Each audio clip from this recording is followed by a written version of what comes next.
Le Sénat a validé deux projets de loi dans la journée du 27 juin 2023. Après la conférence de présidents, Nyet Fendi Marcel, le président de la Chambre haute du Parlement camerounais, a présidé la plénière de validation de ces textes. Il s'agit tout d'abord du projet de loi portant protection des enfants en ligne, défendu par le ministre des Postes et Télécommunications, Minette Liliquet.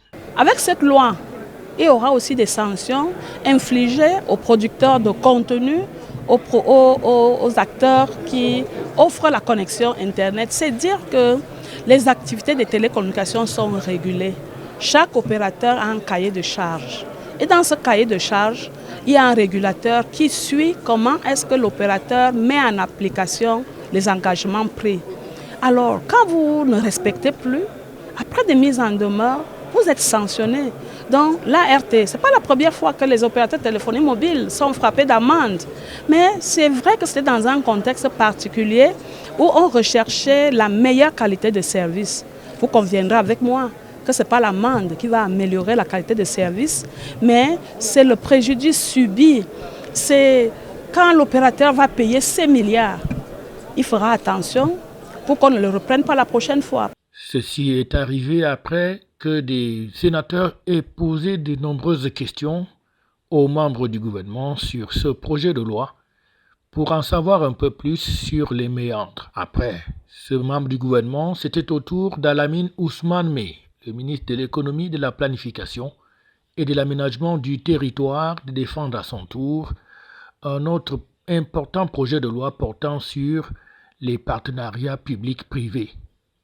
Il était question ici également, de la part des sénateurs, d'en savoir un peu plus sur les contours de cette nouvelle loi qui vise notamment les intérêts de l'État, mais aussi de promouvoir l'économie avec la participation plus active du secteur privé. Le Sénat, c'était aussi les travaux en commission, avec tout d'abord la Commission des Affaires étrangères, présidée par le sénateur Nicole Okale-Abilai, qui recevait le ministre délégué à la présidence chargé de la Défense, venu ici pour défendre notamment un projet de loi portant sur les relations de défense entre le Cameroun et l'Algérie. Il s'agit d'accentuer les domaines tels que la formation et la coopération militaire. Les deux pays qui étaient déjà en train de collaborer dans d'autres secteurs ont donc, à travers cet accord signé en 2022,